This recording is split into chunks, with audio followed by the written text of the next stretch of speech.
Hello everyone and welcome back to another guide. This time we're doing TOA hard 100 and with this rotation Ath'tharos. So before we start I just want to show you my runes. So Barrett is on speed HP. All my units are on speed HP except Lot, which is on speed crit damage, HP. Sorry.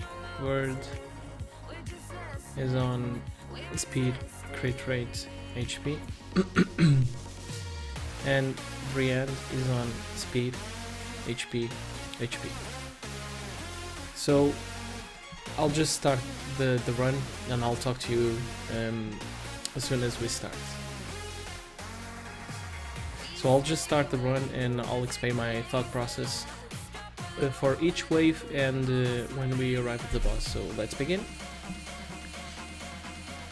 Now here I just want to focus the succubus because they pose the most threat to me because of their AoE skills, which prevents healing.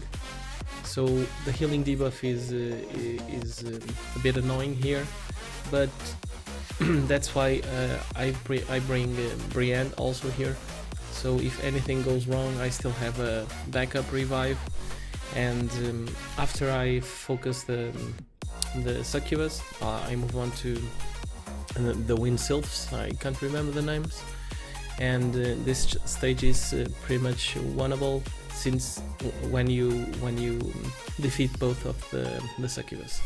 Now instead of talking of the stage itself, I'm just gonna explain why I bring every unit that I'm bringing on this lineup. So Beretta is for the dots and the second skill, so I can control the attack bar on the boss and also the crystals.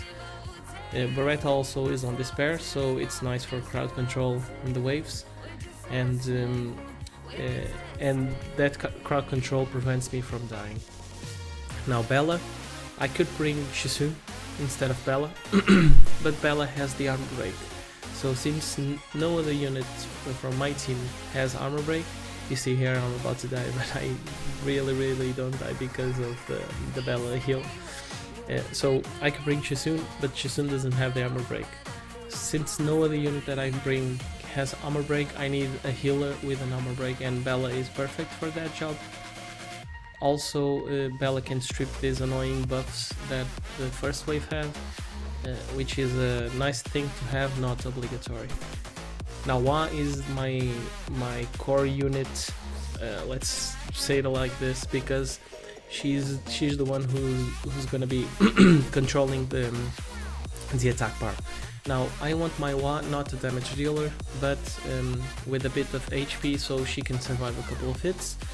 If she was a damage dealer with attack with damage attack, for example, she would die rather easily, and I don't want that. So that's why my Wa is run that way. Don't forget, if you want to bring also a Wa, that her accuracy has to be on point, so 45% is the minimum. I mean, it's the maximum, but I believe that you only need 45% accuracy on TOA stages, and as you can see, it doesn't prove me wrong. So next we have Verd. You can also replace it for Bernard, although I think Verd is a better unit, let's be honest. So Verd is here to do Verd things, which is give my units more turns.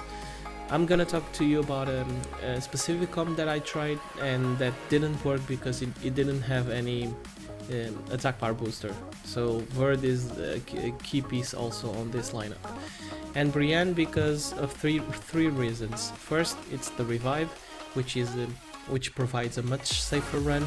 Second is the heal block, which is essential to apply on the boss, so the boss doesn't heal every time I hit him. And third, the attack break, which is also good on the trash waves, but on the boss, if the boss has attack break and glancing, he will reflect damage with the attack bar reduction, I'm sorry, the attack break reduction on the attack, so the boss doesn't hit that hard. You can also maybe bring Arya because she has the glancing effect, but I don't know if it can replace Brienne. Also, my Brienne is on Despair, which makes him a stunner. As you're about to see on this stage, I got really lucky with the stuns. Now for this one, for this wave, I wanna focus the Vanessas because they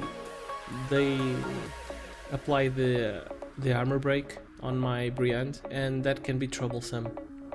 So what I do is I control the attack bar of most of the units that I can, applying the slow and using Wa to reduce the attack bar. Now I got lucky here because all the units have attack break, so they don't hit that hard. That's why the attack break is really nice on this stage also. And then when the Vanessas are dead, no more revives, no more armor breaks, so the remaining units should be easy. Now I really got lucky with the stuns, as you can see here, and I can't stress this enough. This stage has a bit of RNG involved, so you might not be able to do this at first. I wasn't. I did this. Well, I've been doing this for the past like 1 year, or maybe less a bit, but this stage it has a bit of RNG involved on the trash wave, not on the boss exactly, because I will explain you the boss mechanics and the crystal mechanics, because that's something that a lot of people don't know, including myself, that I didn't know until I've tried it, and I'll talk to you about it when we reach the boss. This comp also provides one thing. It's that when when the right crystal is dead, you can auto. This team will do fine, even if one unit's die. Brienne is there to revive. It's okay. Usually it's Verd that dies, because Verd procs a lot of violence, and the boss reflects damage for each hit. And since Verd is always hitting twice, it's like twice the damage. So that's why he's usually the first to die. Now, I think about this stage I've said it all. Oh, okay. I was bringing another comp, which was Beretta, Wa, Spectra, Gildong, and which was the other one? Oh, Colleen. You see the team, it has everything that this team has except one thing, which is Verd. So that team has Colleen with the attack break and the heal block, plus the heals. You have Gildong for the stuns and the armor break, and also the attack break and glancing. You have Beretta, since you have it here. You have Wa also, and which was the other unit, Spectra, to control the attack bars.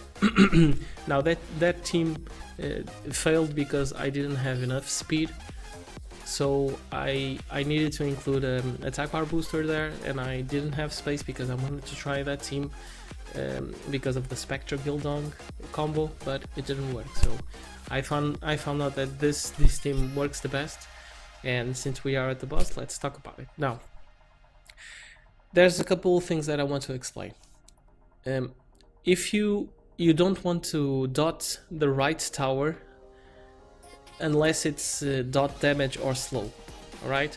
So here I've done the second skill of of Brienne, and I needed to do that because I wanted to hit the boss straight away, and I think that's acceptable. Now, if you see, I hit the left tower with Brienne. I shouldn't have hit the boss, it was a bit late, I'm sorry, but everything that can apply a debuff that it's not a dot or a slow, it can be to the left tower. That's why the left tower is there. The left tower doesn't do anything else except applying a heal block on your team for 2 turns, I think. Let's see, it's 2 or 3 turns, but I think it's 2 turns. The boss will reflect all the damage, so I let the boss move once, and then I'm not gonna let the boss move anymore.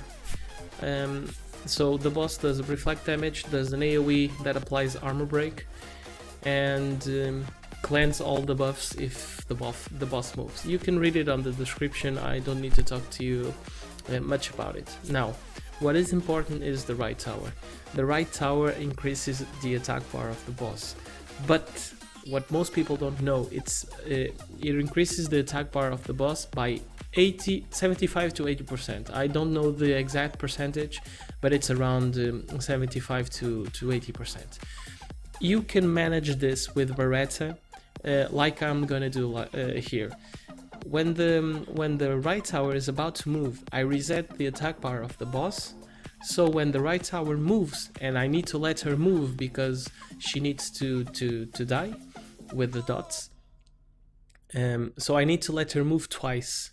And for those 2 times that the right crystal move, I need to have the least attack bar on the boss as possible.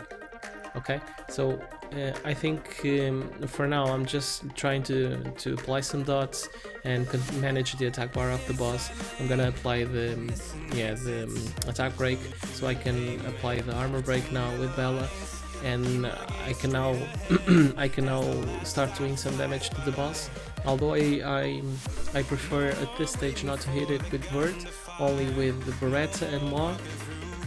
And that's about it. So only Beretta and Moa are going to hit the boss. The other units are going to hit the left tower if it's Bella or Brienne, and the right tower for everything else. If I need to control the attack bar on the right tower, I'll use Moa, and almost never I'm gonna use Beretta second skill. There can be times where you need to use the second skill of Beretta to reset the attack bar, but I think we're approaching the time that I let the right crystal move. So yeah, I apply the dots here, so the tower is fully dotted, so the tower can't have any more dots at this stage at least. So as you can see, I'm trying to reduce the attack bar of the boss for the minimum amount as possible, and I think I'm gonna hit it with Wa, and Wa. Okay, so you see that the boss didn't move. It's because the boss attack bar was only increased by 80%. So that's why I still had the turn, and I could turn it around with Word getting me some attack bar, and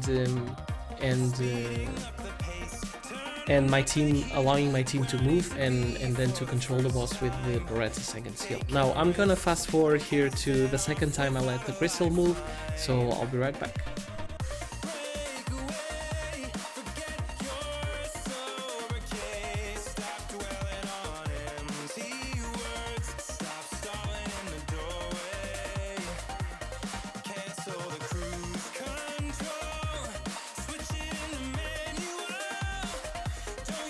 Alright guys, we're approaching that state, and I'm gonna let the tower move, and as you're about to see, the tower is gonna increase the attack bar of the boss, but the boss isn't going to move.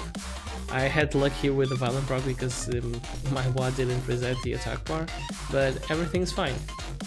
So from this point till the end, you can auto. You don't need to do anything else. You just can select the boss and auto. I think that's the most reasonable thing to do. It's having a semi-auto team to complete this, because either way you're going to be spending like 1 hour clearing this, unless you can manage to bring Spectra, because Spectra is an awesome addition. And basically that's it, guys. I hope you can clear it, and I hope I can give you some ideas to clear it. I already showed you my runes, so if you have any questions, leave them in the comment section below. Don't forget to subscribe, and I'll leave you with the boss on auto till next time. Bye bye.